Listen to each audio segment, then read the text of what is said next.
should obtain advice from your doctor or medical professional before participating in any activities offered by Chronically Awesome. Never rely on our content in place of seeking professional medical advice. By using this video, you agree that you are voluntarily using or acting upon our content. You also agree that, save where Chronically Awesome is at fault, your use of or acting upon the content is at your own risk, including, but not limited to, all risk to yourself of harm, injury or illness, and in particular any harm, injury or illness resulting from overexertion or exacerbation of any medical conditions caused by the use of the content. Always remember that, if you experience pain while using or acting upon our content, stop and consult your doctor or medical professional.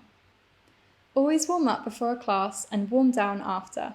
You do not need to complete an entire class. You can always start with a short section and build up to completing a full class over time. Pace yourself and listen to your body. Most of all, have fun. Exercise should be empowering and make you feel good. If it's not fun, try a different style of class until you find something you enjoy. Hi guys, my name is Wibbs and I am here to bring you a series of videos to hopefully aid your balancing a little bit. Now this is a massively individual area to look at, if you like, and what's perhaps causing you issues with your balance. And obviously with you guys, I'm sort of in this Chronically Awesome team, we want to look at ways in which we can safely begin to develop these kind of areas. Looking from the feet upwards is what I'm primarily going to be sort of aiming for in this first video. And then as we go through, we'll be looking at all kinds of things from the hips to the breath, and all the way through to actually getting onto one foot eventually. This isn't necessarily going to be much of a hugely exercise-induced video. It's going to be much more of a general practice of awareness of your body and more of a movement than an exercise practice. So we're going to start by standing, and all I want you to do is just to stand on your 2 feet, down on a relatively hard-ish surface, so not a massive shag, sort of shag pile carpet or anything, just a laminate floor, even just a normal thin carpet, and just take a minute to stand there. Take a minute to feel your feet pushing down into the floor. And as you stand there, just begin to give the shoulders a little roll out. Give the hips a little shake and just feel yourself grounding. Now this is something which not many people ever really do. And ideally you want to be doing this barefoot, not even in socks or shoes. Because what I want you to do is begin to tune into the entirety of your feet.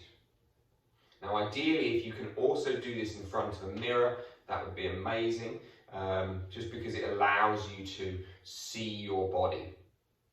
If not, then you can go back and do it in front of maybe your phone and have your phone camera playing once you've gone through it once or twice.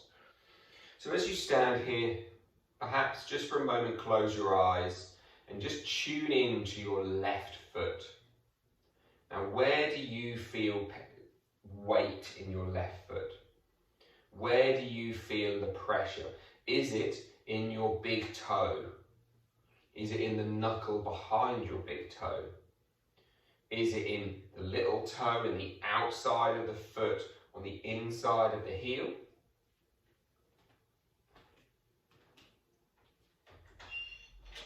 And then bring that same focus and attention over towards your right foot.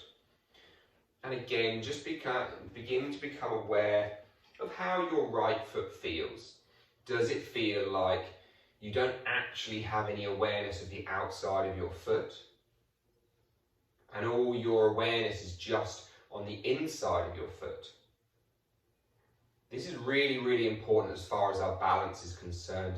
There's lots of reasons and thoughts and sort of speculations, if you like, that are thrown around, certainly when it comes to yoga classes and what's causing our balance problems and whatever else, but really this is our base, this is our support. So just take another 3 breaths to really tune in to your feet. Is it Again, that the inside of your right foot is heavy, the outside of your left foot is heavy. Or vice versa. Is it the front of your right foot, so the ball, the toes is really heavy on the right, the heel is heavy on the left? Begin to actually tune into these things. Ideally, either with closed eyes or maybe in front of a mirror to watch and see what your body does. Just take another 3 breaths here.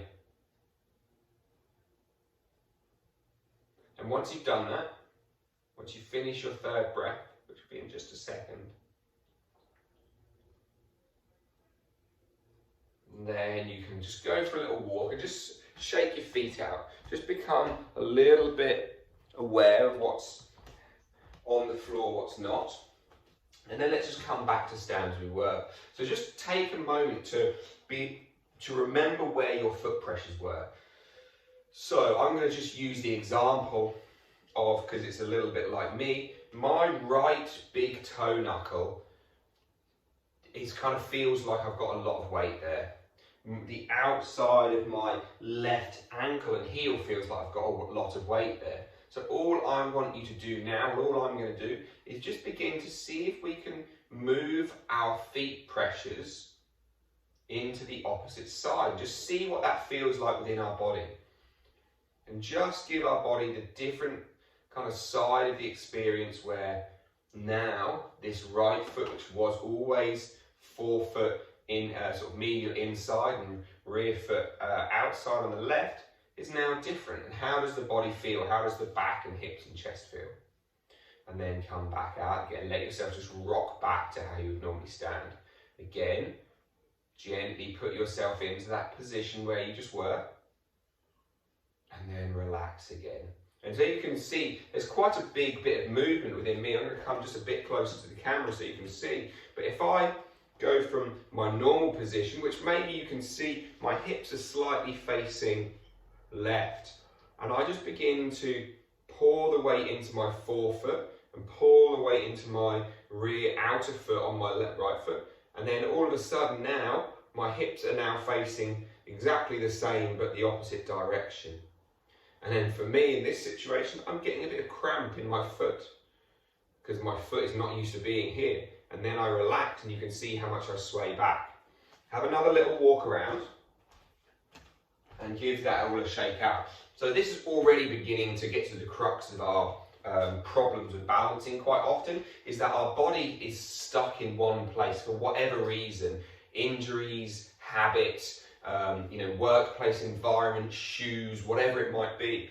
And if your feet are constantly, say in my situation, which I'm working on constantly, always, it's better than it was, forefoot, rear foot, everything's rotating, everything's pushing here. So therefore, it might well be that when I come into this foot, my left big toe constantly just flaps around off the floor and it's kind of constantly lifting and I feel really unstable.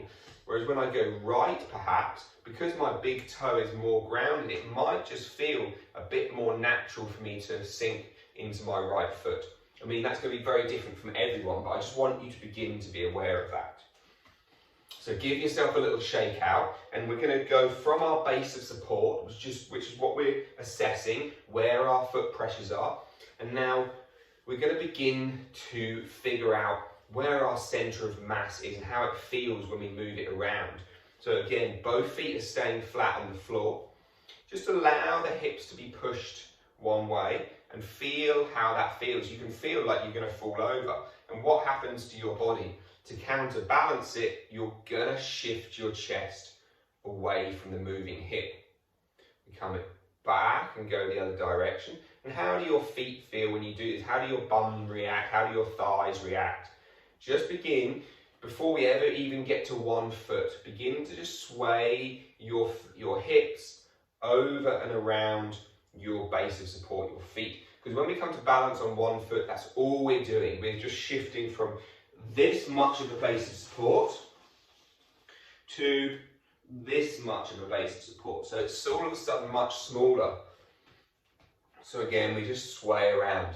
Now, the biggest, most important thing for balancing in the most basic form is the fact that we need to stack ourselves on top of our base of support, so our feet.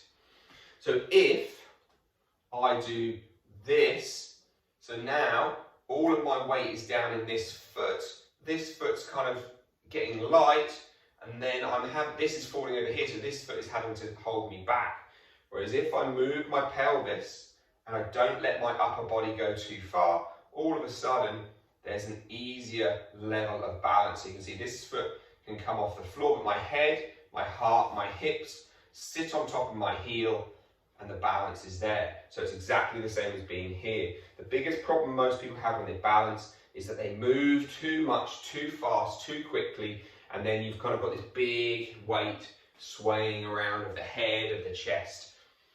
So again, we'll just come back, or in fact, let's have a little walk around. Just give those feet a bit of a shake about, and then let's come back to stand. So as I say, not much of an exercise video, but awareness really is far more important than blindly thrashing around trying to get reps in of balance. It's not what's important. We don't need to build strength somewhere. We need to build the movement and the awareness in our joints to allow us to find these spots. So again, now what we're going to try and do is just soften down in towards our knees, and then we're going to try to shift our weight across to one leg. So we're going to look in the mirror maybe, or in our phone, or our reflection in the like in the windows or something. Head, heart, hips over this heel. That should allow us just to lift one foot. Of course, use a wall if you need to, and then come back down and shift the other way. And again, soften into the knee, just because this is going to activate our glutes and our quads a little bit, just for the sake of it, rather than relying wholly on bony alignment. We're still looking for the bony alignment, but if we find this right and we have a softness, we're going to also just build a bit of strength. So you do get a little bit of exercise. So again, we're here. Now watch, if I do this, notice how all of a sudden everything begins to throw off. Trying to keep head over heart over hips is where we want to be. Cool, come back through, doing it with straight leg now. So again, just coming across, head, heart, and hips. Beautiful. And then come back. I'm going to go from the side just so you can see. Again, we sway, and so not only are we looking at being in line this way, we want to be in line this way too. More to come in the next videos, but we're going to shift left, the head, the heart, and the hips stay on top of that foot. The right foot has lifted just to toe, so we're not trying to do anything other than keep the toe on the floor, but you should be able to lift it, drop it, and not feel like you're all over the place. Awesome. Cool. Have a little shake out. Now, as much as possible, try to have a little practice with this. Try to work just on an awareness of feet. Try to spend a few minutes a day just on your feet, no shoes, no socks, feeling in for where you feel foot pressures, where you don't. The amazing thing about the body and the brain is the fact that if you begin to bring awareness into a blind spot, then it's going to begin to kind of go, oh yeah, I forgot about that bit. And then you're going to begin to feel a bit more pressure, and that will move the weight from where it was to new spaces. So give that a go, keep it really gentle, really soft. Just gently sway the weight forward, back, left and right, around. Just become aware of what happens when you, in this instance, you just stack yourself on your foot. It's all about aligning head over heart, over hips, over heel, and then see how you go. So look forward to you guys let me know how you get on with that, and more videos to come. See you all soon.